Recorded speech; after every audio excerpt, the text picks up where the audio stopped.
US ఈరోజు Iran మీద bunker buster అనే బాంబుతో అయితే మాత్రం అటాక్ చేయడం జరిగింది. ఆ బాంబు యొక్క కాస్ట్ ఎంతో తెలుసా? $2,88,000. అంత కాస్ట్లీయెస్ట్ బాంబుతో ఇరాన్ దగ్గర ఉన్న స్ట్రైట్ ఆఫ్ హార్మోజ్ ఏదైతే ఎయిర్ క్రాఫ్ట్స్ ఉన్నాయో వాటన్నిటి మీద అయితే మాత్రం అటాక్ చేశారు. ఇరాన్ కూడా రిప్లై ఇచ్చింది ఏంటంటే, మేము అడ్వాన్స్డ్ వెపన్స్ తోటి అటాక్ చేస్తామని చెప్పి. క్రూడ్ ఇప్పటికీ కూడా 100 అబోవ్ సస్టైన్ అవుతుంది. రూపీ ఆల్ టైమ్ లోకి వెళ్ళింది. అండ్ సేమ్ టైం వచ్చేసరికి మన ఇండియాలో ఇండియా వీక్స్ అయితే మాత్రం ఇప్పటికీ కూడా 17 to 18 అబోవ్ ఉండడానికి ట్రై చేస్తుంది. సో ఇట్లాంటి నెగిటివ్స్ ఉంటున్నా కానీ ఈరోజు ఇండియన్ మార్కెట్స్కి పాజిటివ్ సైడ్ ఎందుకు మొమెంటం ఇచ్చింది? థంబ్నెయిల్ మీద ఇండియాకి బిగ్ పాజిటివ్ అని కూడా చెప్పాను కదా. మరి వార్ సిచ్యువేషన్స్ కంటిన్యూ అవుతున్నా కానీ ఇండియన్ మార్కెట్స్కి ఏంటి పాజిటివ్ అప్డేట్స్ ఉన్నాయి, వాటి గురించి ఫస్ట్ మనం ఈరోజు మాట్లాడుకోవాలి. సేమ్ టైం ఈరోజు నైట్ 11:30 PMకి చాలా ఇంపార్టెంట్ ఈవెంట్ ఉంది. మేబీ ఈరోజు మార్కెట్లో ఏదైతే పాజిటివ్ సైడ్ మొమెంటం వచ్చిందో అది రేపు మన మార్కెట్స్ మళ్ళీ ఫాలో అవడానికి అవకాశాలు ఉండే ఛాన్సెస్ అయితే ఉన్నాయి because of today event at 11:30 PM. And ఆ 11:30 PM యొక్క ఈవెంట్ని ఎట్లా అనాలిసిస్ చేయాలి అండ్ ఎలా చూడాలి, and same time A points బట్టి పాజిటివ్గా మనం కన్సిడర్ చేసుకోవచ్చు, ఏ పాయింట్ బట్టి నెగిటివ్గా కన్సిడర్ చేసుకోవచ్చు అనేది నేను మీకు చెప్తాను. అండ్ అట్లనే ఫ్లైట్లో ట్రావెల్ చేసే వాళ్ళందరికీ కూడా ఇండియన్ గవర్నమెంట్ ఒక గుడ్ న్యూస్ అయితే మాత్రం చెప్పింది, వాటి గురించి. సేమ్ టైం ఈరోజు మార్కెట్ క్యాపిటల్ రిలేటెడ్ స్టాక్స్ అన్నీ పెరిగినాయి. అంటే ఏంజిల్ వన్ కానీ, లైక్ గ్రో కంపెనీ కానీ, CDSL, క్యామ్స్, ఫిన్టెక్ లాంటి కంపెనీస్ చాలా బిగ్ వేలో బూమ్ అయినాయి. సో ఎందుకు అంతలో బూమ్ అయినాయి దాని గురించి కూడా మనం మాట్లాడాలి. కొన్ని ఇంపార్టెంట్ స్టాక్స్ ఉన్నాయి, అందులో మేజర్గా IT స్టాక్స్. ఈరోజు IT ఇండెక్స్ 3% పైన పెరిగింది. దానికి ఉన్న పర్టికులర్గా రీజన్స్ అండ్ అట్లనే సమ్ అదర్ స్టాక్స్ ఏవైతే ఉన్నాయో వాటి గురించి కూడా డిస్కస్ చేద్దాం.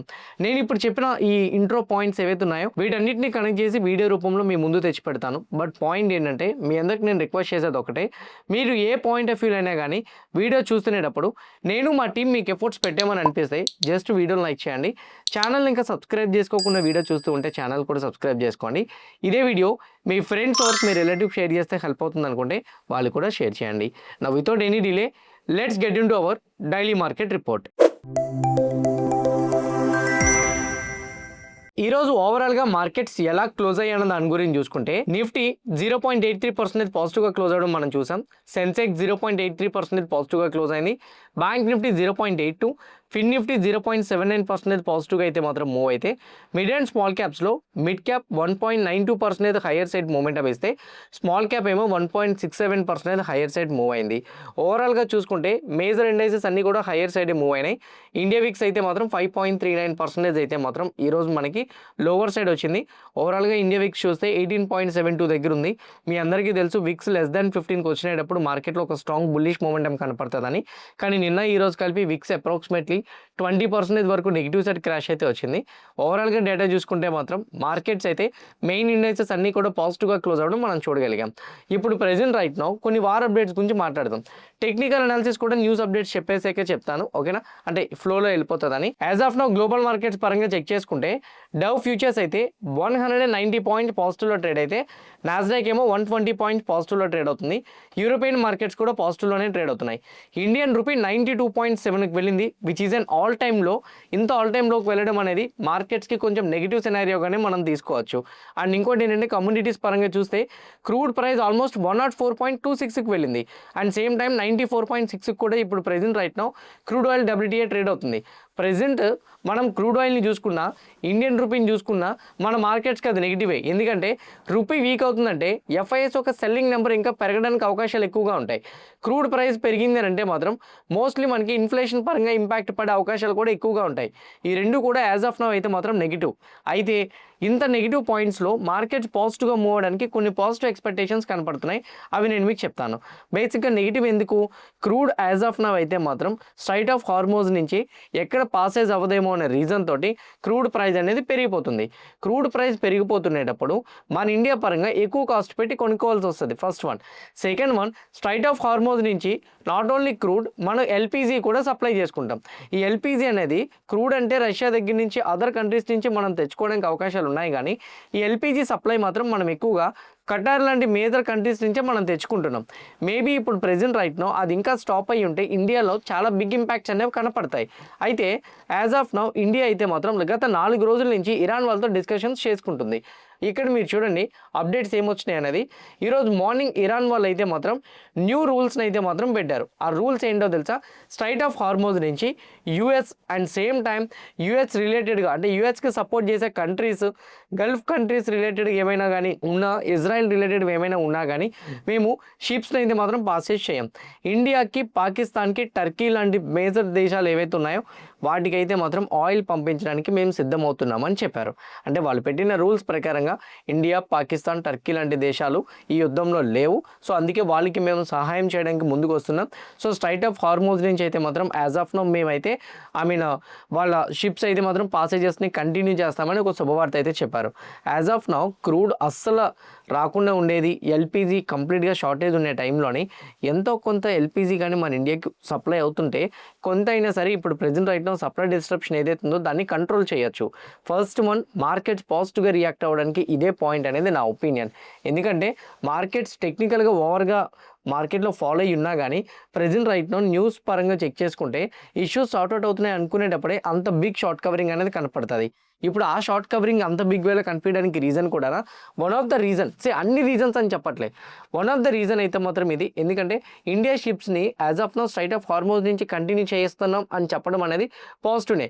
గత 5 రోజుల నుంచి మీకు పోస్ట్ మార్కెట్లో నేను ఒకటే చెప్తున్నా, అప్డేట్స్ అన్నీ నెగిటివ్గా ఉన్నాయి. క్రూడ్ ఇప్పటికీ కూడా 100 అబోవ్నే ఉంది. అండ్ సేమ్ టైం వచ్చేసరికి ఇప్పటికీ ఇండియన్ రూపీ వీక్గానే ఉంది. కానీ మన మార్కెట్స్కి కొంచెం బ్రీత్ తీసుకోవాలన్నా, ఒక middle class family person as of now survive అవ్వాలన్నా కానీ ఆ స్ట్రైట్ ఆఫ్ హార్మోజ్ నుంచి షిప్స్కి వెళ్ళడానికి మనకి యాక్సెస్ ఇస్తే చాలని చెప్పాను నేను మీకు. ఇప్పుడు రైట్ నో షార్ట్ కవరింగ్ అవ్వడానికి మేజర్ రీజన్ ఇంత పవర్ఫుల్గా వన్ ఆఫ్ ద రీజన్ అయితే మాత్రం ఇదే. This is the first one. Okay, second one వచ్చేసరికి ఇంకో అప్డేట్ కూడా ఉంది. అదేంటంటే ఈరోజు నిర్మలా సీతారామన్ గారు క్యాబినెట్లో కొన్ని అప్డేట్స్ అయితే మాత్రం ఇచ్చారు. అందులో ఆవిడ ఇస్తున్న అప్డేట్స్ పరంగా ఎల్పిజి షార్టేజ్ అనేది వచ్చింది, అది నిజమే. కానీ మన ఇండియా సైడ్ నుంచి రీసెంట్గానే 45,000 మెట్రిక్ టన్స్ ఎల్పిజి నందాదేవి అనే ట్యాంకర్ అయితే మాత్రం ఇండియాకి రిసీవ్ అయింది గుజరాత్లో. అది కూడా స్ట్రైట్ ఆఫ్ హార్మోజ్ నుంచే వచ్చింది. అండ్ ఇంకోటి ఏంటంటే మన ఇండియాలో డొమెస్టిక్ ప్రొడక్షన్ అనేది ప్రెజెంట్ రైట్ నో 25% ఇంక్రీజ్ చేస్తాం. అండ్ దీనివల్ల ఏంటంటే as of now households అయితే మాత్రం ఇబ్బంది పడే అవకాశాలు తక్కువ. ఇరాన్ గవర్నమెంట్తో డిస్కషన్స్ చేస్తున్నాం. మోర్ ఓవర్ ఈ గవర్నమెంట్తో చేసే డిస్కషన్స్ అనేది తొందరలో కంప్లీట్ అవుతాయి. మోస్ట్లీ మన ఎల్పిజి సప్లై అనేది ఎటువంటి నెగిటివ్ ఇంపాక్ట్ లేకుండా ఈ ఎల్పిజి సప్లై అనేది కంటిన్యూ అవుతుందని నేనైతే అనుకుంటున్నానని చెప్పి ఒక పక్క నిర్మలా సీతారామన్ గారు అయితే మాత్రం స్టేట్మెంట్స్ చేశారు. మోర్ ఓవర్ ఆవిడ చెప్తున్న దాని ప్రకారంగా ఇండక్షన్ స్టవ్కి చాలామంది షిఫ్ట్ అవుతున్నారు, కానీ గవర్నమెంట్ మీ అందరికీ భరోసా ఇస్తుంది, గ్యాస్ సప్లై అయితే మాత్రం మోస్ట్లీ డిస్టర్బ్ అయితే రాదు అని నిర్మలా సీతారామన్ గారు స్ట్రాంగ్ స్టేట్మెంట్ చేయడం కూడా మార్కెట్స్కి ఒక పక్క బూస్టప్ అయింది అనేది నా ఒపీనియన్. నెక్స్ట్ వన్ ఇంకోటి ఏంటంటే ఇంకో అప్డేట్ కూడా ఉంది. అదేంటంటే ఇండియాకి చైనా దగ్గర నుంచి అంటే రష్యా దగ్గర నుంచి వచ్చే ఆయిల్ అనేది చైనాకి, ఇండియాకి రెండింటి వైపు వెళ్తుంది. అండ్ ఇంకోటి ఏంటంటే చైనా వైపు వెళ్ళే ఆయిల్ని కూడా డైవర్ట్ చేస్తూ ఇండియా డబుల్ వేలో కొనుక్కుంటుంది. మార్చ్ 21న ఆక్వా టైటన్ అయితే మాత్రం ప్రెజెంట్ రైట్ నో మ్యాంగ్లూర్కి అయితే మాత్రం రిసీవ్ అవ్వడానికి రెడీగా ఉందని కూడా చెప్తున్నారు. యాక్చువల్గా ఇది చైనీస్ పోర్ట్కి వెళ్ళాలి, కానీ ఇండియా పోర్ట్కి అది వస్తుంది. అంటే ఇండియా మోస్ట్లీ రష్యా వాళ్ళతో అయితే మాత్రం ఎక్కువ చర్చలు జరుపుతూ ఉన్న ఓల్డ్ డేస్లోని కొనుక్కునే ఆయిల్ ఏదైతే ఉందో దాన్ని ఇప్పుడు ప్రెజెంట్ రైట్ను డబుల్ చేశారని చెప్తున్నారు. అంటే ఒకప్పుడు రష్యా దగ్గర నుంచి 100 బ్యారెల్స్ కొనుక్కుంటే ఇప్పుడు 200 బ్యారెల్స్ కొనుక్కున్నామని చెప్తున్నారు. రష్యా దగ్గర నుంచి ఇప్పుడు ప్రెజెంట్ రైట్ను ఆయిల్ సప్లై ఏదైతే ఉందో యాజ్ ఆఫ్ నౌ అది క్విక్గా కంటిన్యూ అవ్వడంతో మోస్ట్లీ మన ఇండియా పరంగా అయితే మాత్రం ఆయిల్ పరంగా కూడా డిస్ట్రప్షన్స్ తక్కువ ఉంటాయని కూడా చెప్తున్నారు. అండ్ ఇంకోటి ఎల్పిజి పరంగా ఇరాన్ వాళ్ళే డైరెక్ట్ యాక్సెస్ ఇవ్వడంతో మన మార్కెట్స్కి అది పాజిటివ్గా మారింది. సో యాజ్ ఆఫ్ నౌ ఈ అప్డేట్స్ బట్టి షార్ట్ టర్మ్లో బాగా ఫాలో అయ్యి ఉండడంతో ఈ అప్డేట్స్ కొంచెం బ్రీత్ తీసుకునేటట్టు కనిపించడంతో షార్ట్ కవరింగ్ మూమెంటంగా అయితే మాత్రం మారింది. ఇప్పటికీ కూడా నెగిటివ్ న్యూస్ అప్డేట్స్ ఉన్నాయి. అవేంటి మీరు ఇక్కడ చెక్ చేసుకుంటే యుఎస్ వాళ్ళు బంకర్ బస్టర్ అనే బాంబ్ సింబల్ చెప్పాలంటే ఈ బాంబ్ యొక్క కాస్ట్ అనేది అప్రాక్సిమేట్లీ $2,88,000 అని చెప్తున్నారు. అంటే నార్మల్గా వాటిని ఇన్ టర్మ్స్ ఆఫ్ పౌండ్స్ పరంగా చూసుకుంటే 30,000 పౌండ్స్ అని కూడా చెప్తున్నారు. అయితే ఇది చాలా కాస్ట్ అని స్ట్రైట్ ఆఫ్ హార్మోజ్ దగ్గర మిగతా దేశాలు యుఎస్కి సపోర్ట్ చేయకపోవడంతో యుఎస్ వాళ్ళే ఎంత పెద్ద కాస్టెస్ట్ వెపన్స్ని స్ట్రైట్ ఆఫ్ హార్మోజ్ దగ్గర ఇరాన్ వాళ్ళవి పార్క్ అయ్యి ఉన్న ఎయిర్ క్రాఫ్ట్స్ ఏవైతే ఉన్నాయో, మిసైల్స్ ఏవైతే ఉన్నాయో, డ్రోన్స్ ఏవైతే ఉన్నాయో, మిలిటెంట్స్ ఎవరైతే ఉన్నారో వాళ్ళందరి మీద కూడా అటాక్స్ అయితే మాత్రం నాన్ స్టాప్గా మేము చేస్తున్నామని చెప్పారు. దీనికి ఇరాన్ వాళ్ళు కూడా రిప్లై ఇచ్చారు. ఇప్పటి వరకు మీరు మా సైడ్ నుంచి level 1 level 2 type of missiles అటాక్స్ని మీరు చూశారు. మీరు అడ్వాన్స్డ్ వెపన్స్ అనేది మేము యూజ్ చేయడం ఇప్పటి వరకు చూడలే. ఇప్పటి నుంచి మేము అడ్వాన్స్డ్ వెపన్స్ని యూజ్ చేయడం మొదలు పెడతామని చెప్తున్నారు. ఇక్కడికి చిన్న చిక్కుముక్కు ఉంది. అదేంటంటే ఒకవేళ కానీ ఇరాన్ యుఎస్ ఎయిర్ బేసెస్ మీద కాకుండా గల్ఫ్ కంట్రీస్లో ఉన్న ఆయిల్ ఇన్ఫ్రాస్ట్రక్చర్స్ మీద అటాక్ చేస్తే స్ట్రైట్ ఆఫ్ హార్మోన్స్ నుంచి పాసేజ్ అయ్యే ఈ ఆయిల్స్ కూడా మోస్ట్లీ ఇంపాక్ట్ పడతాయండి. ఇప్పటికీ కూడా క్రూడ్ ప్రైస్ ఎక్కువ ఉండడానికి కారణం ఏంటంటే నేను మార్నింగ్ కూడా ప్రీ మార్కెట్లో ఇది నేను మీకు చెప్పాను. యూఏఈలో ప్రెజెంట్ రైట్ నౌ కొన్ని ఆయిల్ ఇన్ఫ్రాస్ట్రక్చర్స్ మీద అటాక్ జరుగుతున్నాయని, సో దానివల్ల వాటి ప్రొడక్షన్స్ కూడా స్టాప్ చేశారని మనకు అర్థమవుతుంది. వాళ్ళ దగ్గర ఉన్న స్టోరేజ్ ఏదైతే ఉందో అది మోస్ట్లీ వెళ్ళిపోతే ఆటోమేటిక్గా కొత్త స్టోరేజ్ కింద ఫిల్ చేసుకుంటారు వాళ్ళు. ఆ స్టోరేజ్ వెళ్ళట్లేదు కాబట్టి యాజ్ ఆఫ్ నో వాళ్ళ ప్రొడక్షన్ స్టాప్ చేశారు. ఇప్పుడు స్ట్రైట్ ఆఫ్ హార్మోన్ నుంచి ఇండియాకి వెళ్ళే షిప్స్ని కంటిన్యూ చేస్తామంటున్నారు కాబట్టి ఒకవేళ వీళ్ళు ఈ స్టోరేజ్ని ఎంటీ చేసి కానీ సప్లై చేసేస్తే మళ్ళీ ఫిల్ చేసుకోవడానికి అవకాశం ఉంటుంది. అప్పుడు ప్రొడక్షన్ స్టార్ట్ చేయొచ్చు. మరి చూద్దాం, ఒకవేళ షిప్స్ అనేది కంటిన్యూ అయితే మాత్రం ఈ ప్రొడక్షన్ కంటిన్యూ అవ్వడానికి అవకాశాలు ఎక్కువగా ఉంటాయి. బట్ యాజ్ ఆఫ్ నౌ అయితే మాత్రం గల్ఫ్ కంట్రీస్లో కూడా ఆయిల్ ఇన్ఫ్రాస్ట్రక్చర్స్ మీద ఇరాన్ వాళ్ళు అయితే మాత్రం అటాక్ చేస్తున్నారు. ఈ సీరియస్నెస్ ఎంతవరకు క్రియేట్ అవుతుంది అనేది కూడా మనం చెక్ చేసుకోవాలి. ఇది చాలా ఇంపార్టెంట్.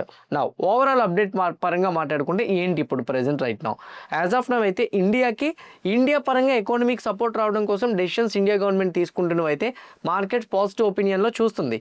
బట్ ఇండియాకు వచ్చే సప్లై అనేది యాజ్ ఆఫ్ నౌ ఇది కొన్ని రోజుల వరకు మెయింటైన్ చేయగలుగుతుంది. బట్ ఓవరాల్గా వార్ స్టాప్ అయితేనే మొత్తం కూడా ఇలాంటి ఇష్యూస్ అన్ని సార్ట్అవుట్ అవుతాయి. లేదంటే ఇప్పటికి భయంగానే స్ట్రైట్ ఆఫ్ హార్మోన్స్ నుంచి కూడా కంటిన్యూ చేసుకోవాలి షిప్స్ అనేవి. బట్ యాజ్ ఆఫ్ నౌ ఈ ఇష్యూస్ కానీ సార్ట్అవుట్ అయితే మాత్రం ఇంకా పాజిటివ్ మూమెంటం చూస్తాం అనేది నా ఒపీనియన్. ఇది ఇట్లా ఉంటే ఆన్ ద అదర్ సైడ్ ఇంకోటి కూడా ఉంది. నైట్ ఈరోజు 11:30కి ఫెడ్ ఇంట్రెస్ట్ రేట్ డెసిషన్. ఇది కానీ పాజిటివ్గా వస్తే రేపు మన మార్కెట్ ఇంకా పాజిటివ్గా కంటిన్యూ అవ్వడానికి అవకాశాలు ఉంటుంది. 11:30కి ఏముంది అంటే ఫెడ్ ఇంట్రెస్ట్ రేట్స్ని కట్ చేస్తాడా కట్ చేయడం అనేది. ఫెడ్ ఇంట్రెస్ట్ రేట్స్ని కట్ చేయడు. లాస్ట్ టైం ఉన్న ఇంట్రెస్ట్ రేట్స్ ఏవైతే ఉన్నాయో వాటినే కంటిన్యూ చేస్తాడని as of now trading economic .com వెబ్సైట్లో అయితే మాత్రం కనపడుతుంది. 3.75 లాస్ట్ టైం, ఈసారి కూడా 3.75 ఉంది. ఈ 3.75 అనేది ఇట్లానే ఉంటుందని చెప్పి మార్కెట్ కూడా ఎక్స్పెక్ట్ చేస్తుంది. రేట్ కట్ చేయకపోయినా పర్వాలేదు. 3 పాయింట్లు చెప్తాను, దాని తర్వాత ఎకనామిక్ ప్రొజెక్షన్స్ ప్రెస్ కాన్ఫరెన్స్లో మాట్లాడేవి చెప్తున్నాను నేను మీకు. ఎకనామిక్ ప్రొజెక్షన్స్లో 3 పాయింట్స్ చూసుకోండి. ఫస్ట్ వన్ జీడిపి డేటా అనేది యాజ్ ఆఫ్ నౌ ఎంత ఎక్స్పెక్ట్ చేస్తున్నారు గవర్నమెంట్ అనేది వాళ్ళు ఇస్తారు. ఫెడ్ ఎంత ఎక్స్పెక్ట్ చేస్తున్నారని, కమింగ్ డేస్లో జీడిపి పెరుగుతుంది అనుకుంటున్నారా పడుతుంది అనుకుంటున్నారు అనేది ఫస్ట్ వన్. సెకండ్ వన్ వచ్చేసరికి ఏంటో తెలుసా, ప్రెజెంట్ రైట్ నౌ ఇన్ఫ్లేషన్ ఎంత ఉంది, కమింగ్ డేస్లో ఇన్ఫ్లేషన్ వాళ్ళు ఎంత ఎక్స్పెక్ట్ చేస్తున్నారు, that is the second point. Third one ఇంకోటి ఏంటో తెలుసా, వాళ్ళు ఎలాంటి కైండ్ ఆఫ్ స్టాన్స్ తీసుకున్నారు, ఇంట్రెస్ట్ రేట్స్ని కట్ చేద్దాం అనుకుంటున్నారా పెంచుదాం అనుకుంటున్నారా ఏంటి అనేది చాలా ఇంపార్టెంట్. ఈ మూడింటి బట్టి మార్కెట్ అనేది రియాక్ట్ అవుతుంది. ఇంట్రెస్ట్ రేట్స్ పెంచుతానని చెప్తున్నా లేదా కమింగ్ డేస్లో ఎకానమీ ఇంకా వర్స్ అయ్యే ఛాన్స్ ఉంది, ఇంకా వర్స్ట్ సిచ్యువేషన్లోకి వెళ్ళిపోవచ్చు, డెఫినెట్గా ఎకానమీ పరంగా ఇంపాక్ట్ పడుతుంది, ఇన్ఫ్లేషన్ పెరుగుతుంది, ఇలాంటి నెగిటివ్ స్టేట్మెంట్ చేస్తే మాత్రం డెఫినెట్గా మార్కెట్స్ అయితే మాత్రం క్రాష్ అవ్వడానికి అవకాశాలు ఉంటాయి. రేపు కూడా మన మార్కెట్స్ క్రాష్ అవుతాయి. అండ్ ఇంకోటి ఏంటంటే అట్లా చెప్తే గోల్డ్ అండ్ సిల్వర్లో కూడా బిగ్ క్రాష్ మనం చూడడానికి అవకాశాలు కూడా ఉంటాయి. This is an another update. Next one ఇంకోటి కూడా నేను మీకు చెప్పాలి. ఇప్పుడు ఈ ఫెడ్ ఇంట్రెస్ట్ రేట్స్ పరంగా క్లారిటీగా చెప్పాలి, ఈ ఇయర్లో ఎన్ని పెంచుతామని. చెప్పలేకపోయినా కానీ నెగిటివ్నే. అయితే ఇప్పుడు ప్రెజెంట్ రైట్ నౌ న్యూట్రల్గా వచ్చింది అనుకోండి, చూస్తాము, ట్రాక్ చేస్తాము. ఇప్పుడు అప్పుడే చెప్పలేము ఇన్ఫ్లేషన్ ఎట్లా ఉంటుందో చూస్తాము. అండ్ నార్మల్గా ప్రొజెక్షన్ నెంబర్స్ ఇచ్చేస్తారు. ఈ లేబర్ డిపార్ట్మెంట్ పరంగా లేబర్ మార్కెట్ షేర్ అనేది ఎట్లా ఉంది, జాబ్స్ రిపోర్ట్ డేటాలో ఎట్లా వస్తుంది, మా ఒపీనియన్ అయితే ఇది అనేటట్టుగా ఎక్కడైనా కానీ చెప్తే మాత్రం డెఫినెట్గా అది ఇండియన్ మార్కెట్స్ మీద అయితే మాత్రం and same time US markets మీద అయితే మాత్రం న్యూట్రల్గా ఇంపాక్ట్ అయితే మాత్రం పడుతుంది. లేదనుకోండి వెరీ బిగ్ నెగిటివ్గా మారే అవకాశాలు కూడా ఉంటాయి. ఇందాక నేను చెప్పిన స్టేట్మెంట్స్ ప్రకారంగా ఉంటాయి. అలా చెప్పలేదనుకోండి, కట్ చేస్తాం ఇంట్రెస్ట్ రేట్స్ అని అన్నాను అనుకోండి, బిగ్ పాజిటివ్ కూడా వెళ్ళిపోతాయి. న్యూట్రల్ స్టేట్మెంట్స్ చేసినా మార్కెట్స్ కరెక్షన్ అవ్వవు, కానీ నెగిటివ్ స్టేట్మెంట్స్ అందులో ఏ ఒక్కటి మాట్లాడినా కానీ బిగ్ వేలో ఫాలో అవడానికి అవకాశాలు ఉంటాయి. ఇప్పటికే బీరీ సెంటిమెంట్స్ ఉన్నాయి, వార్ అప్డేట్స్ ఇంకా అట్లానే ఉన్నాయి కాబట్టి ఇది ఒక్కటి యాడ్ అయితే మాత్రం మళ్ళీ ఫాలో అనేది చూస్తాం. నా ఇండియన్ మార్కెట్స్ పరంగా చూద్దాం. ఇండియన్ మార్కెట్స్ పరంగా టెక్నికల్గా మార్కెట్ సస్టైన్ అవుతుందా లేదా అనేది చెక్ చేసుకుంటే లాస్ట్ 3 days నుంచి మార్కెట్స్ అయితే రికవరీ అవ్వడం మొదలైనాయి. ఇట్లా రికవరీ అవుతున్నప్పుడు టెక్నికల్గా నేను మీకు ఒకటి చెప్పేవాడిని. ఫస్ట్ వన్ ఒకటి ఏంటి అంటే ఆర్ఎస్ఐ ఇండికేటర్ని యాడ్ చేయమని. ఆర్ఎస్ఐ ఇండికేటర్ నేను యాడ్ చేస్తే కరెంట్లీ 37 దగ్గర అయితే మాత్రం యాజ్ ఆఫ్ నో ఆర్ఎస్ఐ ఉంది. ఆర్ఎస్ఐ అబోవ్ 50కి వెళ్ళడానికి ట్రై చేస్తుంది అని అంటే మాత్రం అది మనం పాజిటివ్గా తీసుకోవచ్చని ఫస్ట్ అప్డేట్ నేను మీకు చెప్పాను. సెకండ్ వన్ ఇంకోటి ఏంటి, నిఫ్టీ మూమెంటం ఇస్తునేటప్పుడు వెయిటేజ్ స్టాక్స్ సపోర్ట్ చేస్తున్నాయి లేదా అనేది చూడమని కూడా చెప్పిన. వాటి ప్రకారంగా చూస్తే బ్యాంకింగ్ స్టాక్స్ అన్నీ కూడా న్యూట్రల్ విత్ పాజిటివ్లో క్లోజ్ అయినాయి. ఐటీ స్టాక్స్ అన్నీ కూడా స్ట్రాంగ్ మూమెంటం ఇచ్చినాయి. రిలయన్స్ పాజిటివ్ సైడ్ మూవ్ అయింది. ఎల్ఎన్టీ 1.84, ఐటీసీ మాత్రం నెగిటివ్గానే క్లోజ్ అయింది. Hindustan Unilever negative, Adani ports 2.67% పాజిటివ్గా మూవ్ అయింది. ఓవరాల్గా డేటా చూసుకుంటే మాత్రం majority of the weightage stocks అయితే మాత్రం పాజిటివ్గా ఉండడానికి సస్టైన్ అవ్వడానికి కూడా ట్రై చేస్తున్నాయి. వెయిటేజ్ స్టాక్స్ సపోర్ట్ చేస్తున్నాయి first one. Second one RSI 50 above వెళ్ళడానికి ట్రై చేస్తుంది, ఇంకా ట్రై చేయలేదు. అండ్ ఇంకోటి ఏంటంటే మిడ్ అండ్ స్మాల్ క్యాప్స్ అయితే మాత్రం ఆల్మోస్ట్ మిడ్ క్యాప్ 2% రేజ్ అయింది, స్మాల్ క్యాప్ 1.68% కొంచెం న్యూట్రల్గా మూవ్ అయింది. అండ్ ఇంకోటి ఏంటంటే ఇండియా విక్స్ వచ్చేసరికి 18.7 దగ్గర ఉంది. ఇండియా విక్స్ కానీ 15 బిలోకి వస్తే పాజిటివ్గా తీసుకోవచ్చు. పాజిటివ్స్ ఇప్పుడే స్టార్ట్ అవుతున్నాయి, దాన్ని కన్ఫర్మేషన్కి తీసుకోవాలంటే విక్స్ 15 బిలో వచ్చినప్పుడు డబుల్ కన్ఫర్మేషన్ పొజిషనల్గా తీసుకోండి. అండ్ ఇప్పుడు అంటే మీరు అనొచ్చు అదేంటి ఉపేంద్ర ఇప్పుడు రికవరీ అవుతుంది, బుల్లిష్ మూమెంటం కాదా అనేది. ఇది షార్ట్ కవరింగ్ అండి. బుల్ మూమెంటం అంటే మార్కెట్ అనేది ఎంతైతే ర్యాలీ అయిందో ఇక్కడ చూడండి, డౌన్ సైడ్ ఎంతైతే మూవ్ ఇచ్చిందో దానికి 50% లైన్ డ్రా చేయండి. దాని అబోవ్ కానీ మార్కెట్ వెళ్ళగలిగితే పాజిటివ్గా టర్న్ అవడానికి అవకాశాలు ఎక్కువగా ఉంటాయి. This the first point. Second point RSI above 50కి రావాలి. Third one India VIX below 15కి రావాలి. దీస్ ఆర్ ద 3 పాయింట్స్ మార్కెట్స్కి మనకి పొజిషనల్గా బుల్లిష్ సైడ్ వెళ్ళడానికి. షార్ట్ టర్మ్లో రికవరీ వస్తుంది, కానీ అది లాంగ్ టర్మ్లో కూడా రికవరీ సస్టైన్ అవ్వాలంటే ఈ పాయింట్స్ వాటికైతే మాత్రం అటాచ్ అవ్వాలి. ఫండమెంటల్గా వార్ అనేది స్టాప్ అవ్వాలి. Same time fed interest rates ఈరోజు నైట్ పరంగా అయితే మాత్రం మార్కెట్కి కొంచెం ఫేవరబుల్గా అనిపించేటట్టు రావాలి. ఈ అప్డేట్స్ ప్రకారంగా మనం మార్కెట్ని ఫర్దర్గా పొజిషనల్గా అయితే మాత్రం బుల్లిష్ సైడ్ ఎక్స్పెక్ట్ చేయొచ్చు. డే వైజ్గా అంటారా, ఇప్పుడున్న న్యూస్ అప్డేట్స్ ఏవైతే ఉన్నాయో వాటి ప్రకారంగా డే వైజ్గా రియాక్ట్ అవుతుంది. నైట్ ఈవెంట్ ఎటు సైడ్ అయినా మార్చచ్చు, అది గుర్తుపెట్టుకోండి. ఈ స్టాన్స్ ఇంతవరకే. నైట్ ఈవెంట్ ఏదైనా మారిస్తే మార్నింగ్ ప్రీ మార్కెట్ అనాలిసిస్లో మీకు అప్డేట్ చేసి అయితే మాత్రం చెప్తాను. ఒకవేళగా నైట్ ఈవెంట్ మార్చినా కానీ ఇప్పుడు ఏదైతే బాటమ్ అవుట్ అవుతుందో లో లాస్ట్ టైంలో 22,950 ఆ లెవెల్ బ్రేక్ అయితే బాటమ్ అవుట్ అవడానికి మళ్ళీ ఫాలో అవడానికి అవకాశం ఉంటుంది. లేదనుకుంటే మాత్రం ఈ రేంజ్లోనే కన్సాలిడేషన్ అవుతూ స్లోగా రికవరీ చూడడానికి కూడా ప్రాబబిలిటీస్ ఉంటాయి అనేది నా పర్సనల్ ఒపీనియన్. ఇవి మేజర్ అప్డేట్స్ అయితే. నా సమ్ అదర్ అప్డేట్స్ గురించి మనం మాట్లాడుకోవాలి కదా, వాటి గురించి డిస్కస్ చేద్దాం. గోల్డ్ అయితే మాత్రం ఈరోజు ఫాలో అవుతుంది. ఎంత అప్రాక్సిమేట్లీ గోల్డ్ వచ్చరికి 1.8% కరెక్షన్ వచ్చింది. సిల్వర్ 1%, బిట్ కాయిన్ 1.5% కూడా డ్రాప్ వచ్చింది. The major reason gold and silver కూడా డ్రాప్ అవడానికి రీజన్ ఇండియన్ రూపీ. ఇప్పుడు రైట్ నో నేను కరెన్సీ సెషన్ చెప్తున్న టైం చూస్తే 92.72 దగ్గర అయితే మాత్రం ఉంది. రూపీ ఏదైతే వీక్ అవుతుందో యాజ్ ఆఫ్ నో మార్కెట్స్కి అయితే మాత్రం ఇది నెగిటివేనండి. సో ఇంకోటి కూడా చెప్తున్నా, ఎఫ్ఐఎస్ స్టిల్ సెల్లింగ్ సైడ్ ఉండడానికి ప్రాబబిలిటీస్ ఉన్నాయి. రూపీ వీక్ అవ్వడం వల్ల 92.72 వెళ్ళడం అనేది స్టిల్ నెగిటివ్. ఇంకోటి ఏంటంటే క్రూడ్ ప్రైజెస్ పరంగా చూసుకుంటే క్రూడ్ 104.53కి వెళ్ళింది, మళ్ళీ 1% పెరిగింది. క్రూడ్ ప్రైస్ స్లోగా పెరిగిపోవడం, కరెన్సీ కూడా వీక్ అయిపోవడం గోల్డ్ అండ్ సిల్వర్ మీద అయితే మాత్రం సెల్లింగ్ ప్రెజర్ని ఎక్కువగా తీసుకొస్తుంది. గోల్డ్ అండ్ సిల్వర్ ఫర్దర్గా పడతాదా లేదా అనే దాని గురించి మనం డిస్కస్ చేసుకోవాలనుకుంటే rupee weak all time lows వెళ్ళేంత వరకు గోల్డ్ అండ్ సిల్వర్లో డిక్లైన్ కనపడుతూనే ఉంటుంది, ఫాల్ వస్తూనే ఉంటుంది. సేమ్ టైం ఆ ఫాల్ ఎంతవరకు వస్తుంది అనేది ఇప్పుడు రైట్ నో ఈరోజు నైట్ ఉన్న ఫెడ్ ఈవెంట్ బట్టి తర్వాత రూపీ అనేది ఎట్లా ఉంటుంది అన్న దాన్ని బట్టి ఆధారపడి ఉంటుంది. కరెంట్లీ అయితే మాత్రం నెగిటివ్ సైడ్ అనేది కంటిన్యూ అవ్వడానికి అవకాశాలు ఎక్కువ ఉన్నాయి. గోల్డ్ అండ్ సిల్వర్ మన ఇండియన్ మార్కెట్స్లో క్లోజ్ అయిపోతే మరి మీరు ట్రేడింగ్ చేసుకోవడం అవ్వదు. అయితే F&Oలో MCXలో అయితే మాత్రం ట్రేడ్ చేసుకోవచ్చు. బట్ యాజ్ ఆఫ్ నవ్ అయితే మాత్రం కరెంట్లీ మీరు ఒకవేళ ట్రేడ్ చేసుకోవాలనుకుంటే డెల్టా ఎక్స్చేంజ్లో 24/7 మీరు ట్రేడ్ చేసుకోవచ్చు. నేను కామెంట్ బాక్స్లో లింక్ ఇస్తాను. ఆ లింక్ క్లిక్ చేసి అకౌంట్ ఓపెన్ చేసుకుంటే గోల్డ్ అండ్ సిల్వర్లో మీరు విత్ లివరేజ్తో లైఫ్ లాంగ్ ట్రేడింగ్ అయితే మాత్రం హోల్డ్ చేసుకుంటూ కూడా ట్రేడ్ అనేది తీసుకోవచ్చు. ఇది అనదర్ అప్డేట్ అయితే. Now on the other side ఇంకోటి కూడా చెప్పాలి. ఈరోజు క్యాపిటల్ మార్కెట్ స్టాక్స్ అని ఎందుకు పెరిగినాయి? What is mean by capital market? Brokerage companies, AMC companies, mutual fund companies, depository companies, వీటిని క్యాపిటల్ మార్కెట్ స్టాక్స్ అంటారనమాట. ఈ క్యాపిటల్ మార్కెట్ స్టాక్స్ అన్నీ కూడా ఈరోజు చాలా వరకు పెరిగినాయి. ఏంజిల్ వన్ 8% పెరిగింది, KFintech 4%, Nippon life AMC 3.6, cams 3%, CDSL 4%, ఇలా ఎన్ఎస్డిఎల్ 4%. ఇలా క్యాపిటల్ మార్కెట్ స్టాక్స్ ఎందుకు పెరిగినాయి అంటే ఇర్రెస్పెక్టివ్ ఆఫ్ మార్కెట్స్ ఎప్పుడైనా కానీ గ్లోబల్ ఫ్యాక్టర్స్ బట్టి మార్కెట్స్ కరెక్షన్ అనేటప్పుడు ఇవి కూడా పడుతుంటాయి. రికవరీ అయినప్పుడు గుర్తుపెట్టుకోండి క్యాపిటల్ మార్కెట్ స్టాక్స్ చాలా ఫాస్ట్గా రికవరీ అవుతాయి. ఇన్వెస్టర్స్ మార్కెట్స్ రికవరీ అవుతుంటే ఇన్వెస్టర్స్ ఎస్ఐపిస్ మొదలు పెడతారు మళ్ళీ, అండ్ ఇన్వెస్ట్మెంట్స్ మొదలు పెడతారు, ట్రేడింగ్ని మొదలు పెడతారు. బుల్లిష్ మార్కెట్లో ఎక్కువ యాక్టివ్ డేటా అనేది కనపడుతుంది. రికవరీ స్టార్ట్ అవుతునేటప్పుడు ఆ ఎక్స్పెక్టేషన్స్ బిల్డ్ అయ్యి ఈ స్టాక్స్లో రికవరీ వచ్చిందనమాట. ఇంకోటి ఏంటంటే వీటిలోని బేటా కూడా ఎక్కువ ఉంటుంది, హై బేటా స్టాక్స్ కాబట్టి మోస్ట్లీ మూమెంటం కూడా చాలా హై ఉంటుంది. చిన్నది రికవరీ అవుతున్నా కానీ వీటిలో హెవీ మూమెంటం కనపడుతుంటుంది అనమాట. అందుకే ఎప్పుడైనా మార్కెట్ ఫాలో అవుతున్నప్పుడు క్యాపిటల్ మార్కెట్ స్టాక్స్లో బెస్ట్ స్టాక్స్ని పిక్ చేసి కానీ మీరు మీ పోర్ట్ఫోలియో అలా యాడ్ చేసుకోగలిగితే డెఫినెట్గా అది హెల్ప్ అవుతుంది అనేది నా personal opinion. On the other side same other updates కూడా ఉన్నాయి.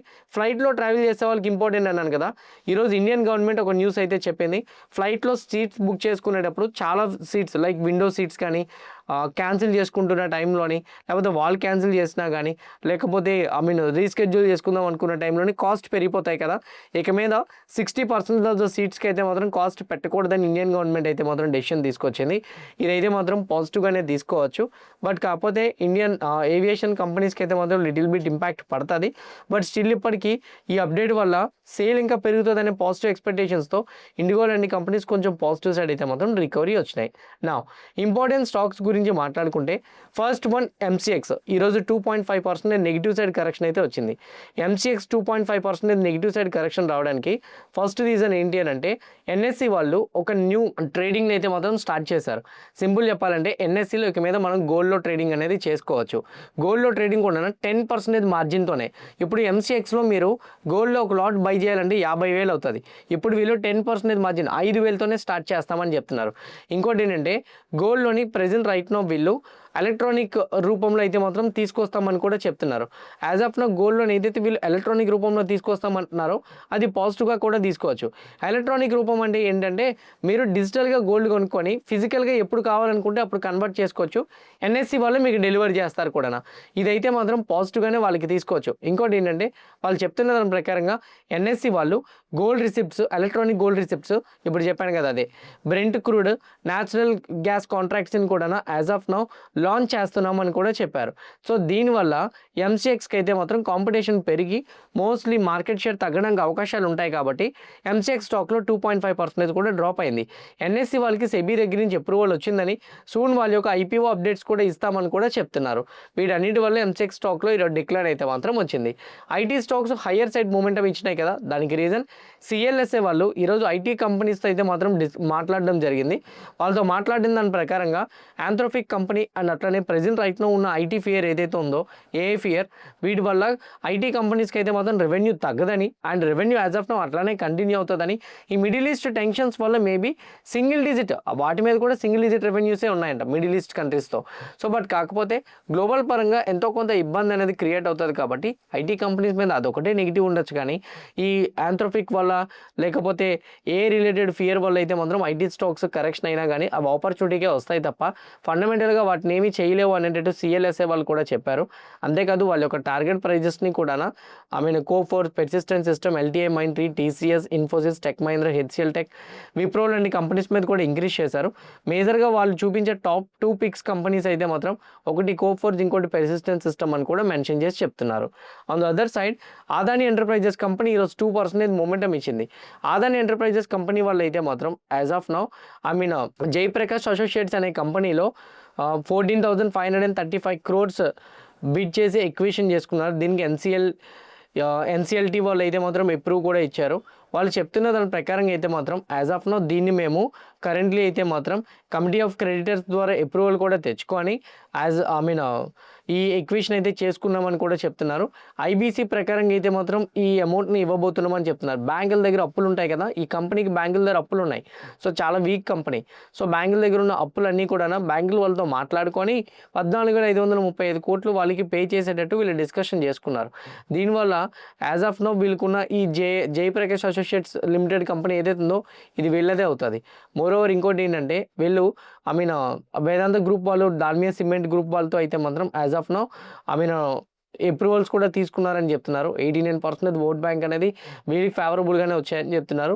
దీని గురించి ఎందుకు అంత పాజిటివ్గా తీసుకుంటున్నారని అంటే ఈ ప్రకాష్ అసోసియేషన్ వాళ్ళకి అయితే మాత్రం యాజ్ ఆఫ్ నౌ గ్రేటర్ నోయిడాలో కూడా జైపీ గ్రీన్స్ అని చెప్పేసి కొన్ని ప్లేసెస్ ఉన్నాయి.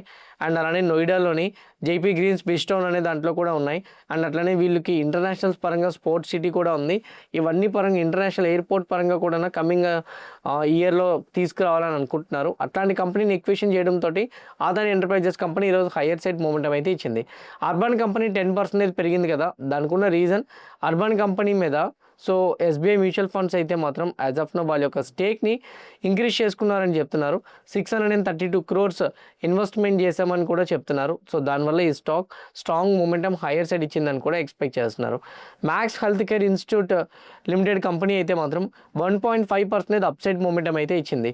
అయితే మ్యాక్స్ హెల్త్ కేర్ కంపెనీ వాళ్ళు చెప్తున్న దాని ప్రకారంగా అయితే మాత్రం వీళ్ళ సైడ్ నుంచి నెక్స్ట్ జెఫరీస్ వాళ్ళు దీని మీద బై రికమెండేషన్ ఇస్తూ దాని మీద 1320కి టార్గెట్ ప్రైస్ ఇంక్రీజ్ చేశారు. వాళ్ళు చెప్తున్న దాని ప్రకారంగా ఢిల్లీ ఎన్సీఆర్ రీజియన్లో అయితే మాత్రం వీళ్ళ కెపాసిటీ కమింగ్ డేస్లో ఎడిషన్ చేసుకోవాలని కూడా చెప్తున్నారు. కొన్ని ఓపెన్ మార్కెట్లో ఈక్వేషన్స్ చేసుకోవడంతో వీళ్ళకి స్ట్రెంత్ పెరగడానికి అవకాశాలు ఉంటాయని కూడా అప్డేట్ ఇస్తున్నారు.